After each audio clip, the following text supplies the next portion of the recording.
Top 5 things you need to know about the community report template. Number 1, graphs and charts. So you'll see that there are a lot of graphs and charts throughout this template, and all of them were created within Canva, so you can edit them very, very easily. So all you have to do is click on any of the graphs or charts, and you'll see this entire new toolbar pop up at the top, and this is where you can customize it exactly to your specifications. So if I click on edit, then this is where we're going to put the information that we want included. We can head over to settings and we can create things like show legend, show labels. I've chosen not to do that because I wanted a specific look where the percentage is right in the graph itself, but if you don't want that, you can always delete it. You can also, let's head back to settings, you can have just numbers rather than percentages if you'd like, if you're choosing to show the labels. And then you can manipulate the color as well. You can change the font, you can change the size, you can change the color, the colors of the font, and then everything else is the same as usual.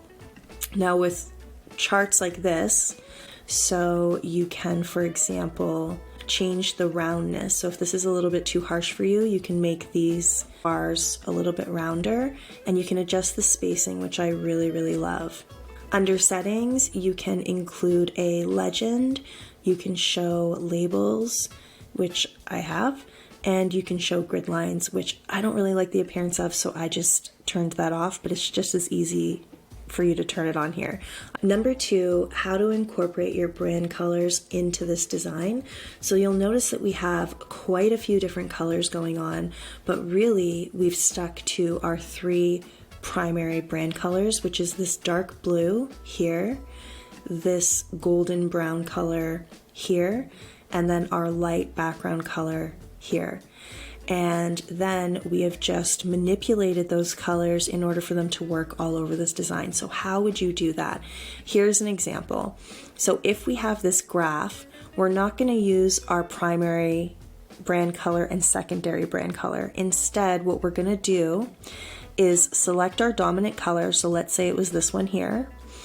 And then for the complementary color for the second part of this graph, we're going to select this color again, but this time we're going to head up to the color chooser, and we're just going to bring it down so that it's a tad lighter so that you can see the contrast between the 2 colors.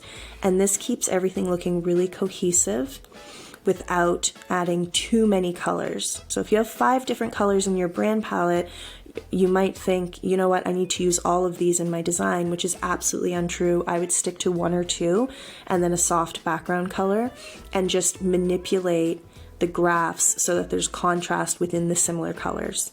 We also did the same thing for this background here. So this is our brand color. This brown color is the color that is actually our brand color. And then in order to keep with the theme, in order to make sure that there was slight contrast, the background color then became a lighter version of this brown. So you're going to select your brand color. This is the main event. And then the background color will become a lighter contrasting color that you're happy with. Now, in order to keep things really consistent with your brand color, you'll notice that the blue that we have is seeping through the background, and the way that we've done that is just by adjusting the transparency. So if I upload a photo and I pop it into frame, and then I right click and say replace background, well, now you can't read any of the text and it doesn't look like our brand color. So we're going to head to transparency and we're going to bring that down. And right away, you'll notice that blue is seeping through. And this is a really great trick to make sure that your brand color is part of the design, but not overwhelmingly so. Number 3, maps. So we have 2 maps in this design. We have one for the walk score page, which is one that will showcase where the most common and useful amenities are located. So we want something that's zoomed in to the area itself. And then we also have just a general, where is this located in the broader sense map. So I'm going to show you how you can make both of these. If you don't have access to either one of these because you're in a different country, then I would just rely on Google Maps. So let's do the walk score one first. And if you head to walkscore.com, you're just going to type in the address for your listing. So let's say 55 Mill Street, Toronto. Let's just stick with the Distillery District, just as an example. And then you're going to get this information here. So you're going to get your walk score information, which is also included in this area guide. So this is a great way to get it. What we're here for right now is this map. So you can see that we have plus and minus here, so we can zoom in on the area as much as we want. And I like to zoom in to about there so I can actually see the street names. So zoom in as much as you like. What I like to make sure is that the pins that I need are available to me. So I have a restaurant, I have a coffee house, I have groceries, I have shopping. I have the pins that I can point to in my area report, my community report, that make it easier for my audience to see where things are located in respect to their new home. So once I'm ready, I'm going to take a screenshot, and on a Mac it's Command Shift and 4, and then that brings up this little guy, and I'm just going to highlight as much as I can without getting this extra stuff in there. I just want the map itself, and then I'm going to import that into Canva, and I'll show you what I'm going to do next. Once you upload your map into Canva, it's going to look similar to this, and now we need to get to work on making it look more on brand and seamless inside of the design. Now luckily this map looks pretty seamless with the colors that we've chosen for the distillery, so that's just a fluke. For you it might look completely off, and if it does, here's what we're going to do. We're going to head to Edit Photo, and then we're going to head to Duotone, and then we're going to select Custom, and you're going to select one of the colors that you've chosen for this design and pop in the hex code here. But now that we've applied one of our brand colors to the map, you'll see that it looks a little bit too intense.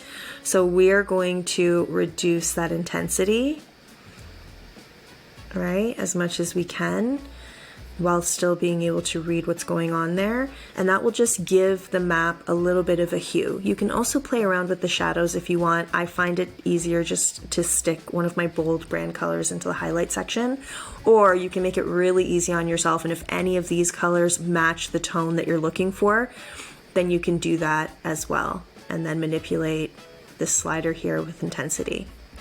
And the last option for you is, if you don't want to go the duotone route, if it's not working for you, then just head to the adjust section and reduce the saturation, and that will just make it black and white, which essentially works for any design anywhere. You can even manipulate the saturation or leave the saturation alone completely and head to the color edit tool and then play around with the hues, and that will change the entire look of the map, the colors in the map completely. And this will allow you to get closer to a color that works for your brand. The next map we have here is just a general indication of where the listing would be located. And that one, you can literally grab a screenshot from Google, but what I love to do is use this program called Snazzy Maps. It's completely free to use. So once we land on Snazzy Maps, you'll see that there's a whole bunch of different map styles that we can choose from. Head to Build a Map, and then we're going to choose our map style, and here's where we can sort by all kinds of different things. So let's say that you want light, simple, whatever it is. I'm going to select grayscale. I think that's the easiest one to work with when you're not sure. And then you can go ahead and select any color that you'd like to be prominent within that map. And I'm going to select this ultra light version. I think this one is a really easy, if you have no idea where to start with this and this is at all overwhelming, choose the simplest color palette, grayscale, because this will work with pretty much anything, if not everything. So we're going to apply that style, and then we're going to just head down and fill out all of this information. I'm going to type in the address, add your first marker, address, and then 55 Mill Street. And you'll see that it adds the marker. And then once this map looks like you'd like it to look, again, let's get rid of this advertising. Again, you can shrink the map down to give people a really good idea of where this home is located. And then we're going to do the same thing. We're going to take a screenshot. Now, if you don't know how to take a screenshot on your computer, if it's not a Mac, Google how to do this. I'm sure it's very, very simple, but on a Mac, it's Command Shift and the number 4. And then we can just select the exact area. Then we're going to upload this back into Canva. And when we do, we have something that looks like this. And then we can make the same adjustments. If you want to make any adjustments, you absolutely can in Canva, the same type of adjustments that we did for walk score map, but you can do all of those adjustments as well in Snazzy Maps. Number 4 is transferring all of your information from here into the tabloid brochure that we've created for you as well. So we made 2 options because sometimes you don't need a full neighborhood report when you're taking it to an open house, especially if printing costs are an issue. So you can always make these digital, so you don't have to incur any printing costs at all. But let's say you just don't feel like finding all this information for a particular property or it's unnecessary. What you can do is section by section build out your tabloid brochure. So essentially the front and back pages will always stay the same, but except for the information, the neighborhood and all that, but I mean the layout will stay the same. The inside is where we need to focus our attention and decide what you want to bring focus to. So I've created a really generalized layout here that incorporates most of what I think you would want to highlight in any listing, in most listings. But if you would prefer to highlight demographics, for example, all you're going to do is with your mouse, hold it down and then select everything that you'd like to bring over, copy, which is Command C on a Mac, but you can also right click and copy, and then you'll see the short code right here for your keyboard. And then head back to the area feature sheet and you can just plug it in, okay? And I can just move it around to wherever I want to fit it in. And that's how we're going to build out our custom feature sheet. Number 5, where the heck do you find all of this information? So I've already given you some insight. Walk Score is a really great place to find essentially everything that you need to highlight in the areas section. So you get your walk score, which is the walkability of the area. You get all of this information here, as well as any area highlights that you want to put into place. You can also get this area highlight information directly from your clients, because if they're selling a house and they've lived there for a while, they know the places that they like to frequent. And typically, if they like to frequent it, then other people who buy the house would like to frequent those places as well. So just ask them what their favorite places are and highlight them here. Another great way to do this is just with a simple Google search by typing in neighborhood demographics plus your city. And this should get you some really, really good information, especially for this section here, which is the neighborhood demographics. So in Toronto specifically, which is where I'm located, I go to something called Hood Q, and then you can type in the home address and it will give you everything you need about that particular area.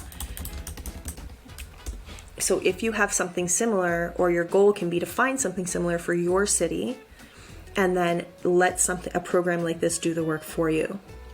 Another thing that my clients would ask me to do all the time is something like this. So they would subscribe to something called Community Feature Sheet, which I believe is available for many, I think definitely in all of North America. Okay, so they would subscribe to this. This is called Community Feature Sheet, and they would get this feature sheet and then they would ask me to recreate it so that it looked better and more on brand.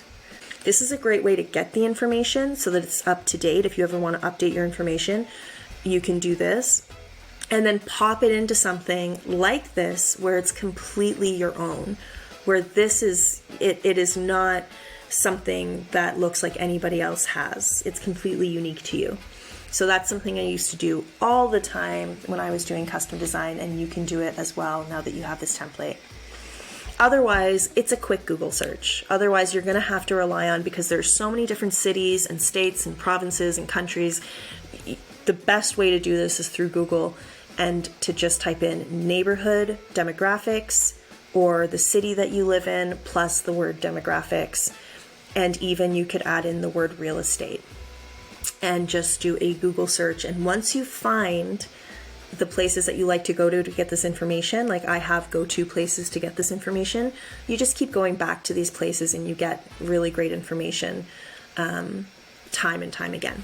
So you don't have to keep looking for these places. You hunt them down once, you find out where you're going to get all this great information from, and then you use that as your source over and over again whenever you need to update these. And number 6, how should you use these? What are some really good, great practices to use these? Well, I already mentioned open house. So if you're doing an open house and you want to do a tabloid brochure like this, which is relatively inexpensive to print, then you can absolutely do that. If you don't want to print anything and you just want to add like a QR code that your open house attendees can scan, then why not just do a big brochure like this, unless you don't feel like it's necessary at all and all the information that you need is in this area feature sheet. That's totally fine too. But here's a really great way to use this. Let's say that you're marketing 1 to 4 areas. You like to work in predominantly 1 to 4 areas in your city, and you need to get some lead magnets out there. This is a really, really good lead magnet, because buyers who are looking in that area will see great value in having a community report like this. So if you set up these 4, 1 to 4 community reports, and then you create a flip book, and I'll show you how to do that in a second, and you create this as a lead magnet, so they'll give you their email address and you'll give them the link to the flip book. It is a very good added value, showing off your marketing skills, showing off what you're willing to do for your clients, showing off your know-how of a particular area. This is a really good lead magnet. And you can either do it for the entire city or specific neighborhoods that you farm in, that you market yourself in. So let me show you how to create a flip book really quickly. You head to share, more. In the search bar, you're going to type in hazing, and you're going to make sure that all the pages are selected, save, and this is going to prep your flip book for you. And this is completely free. You can do this definitely for free. I think you have up to 5 flip books for free at any given time. Then when this pops up, we're going to say view in hazing flip books. I'm probably going to get a warning because I have more than 5. That's okay. We're going to ignore the warning. I just want you to see what it looks like. And then you're going to get this, you get a link that you can send to your clients, and then they get something that looks like this, which is really pretty, easy to navigate, and looks very professional. And that's it, my friends. Everything that you need to know about editing your community report inside of Canva. Happy designing!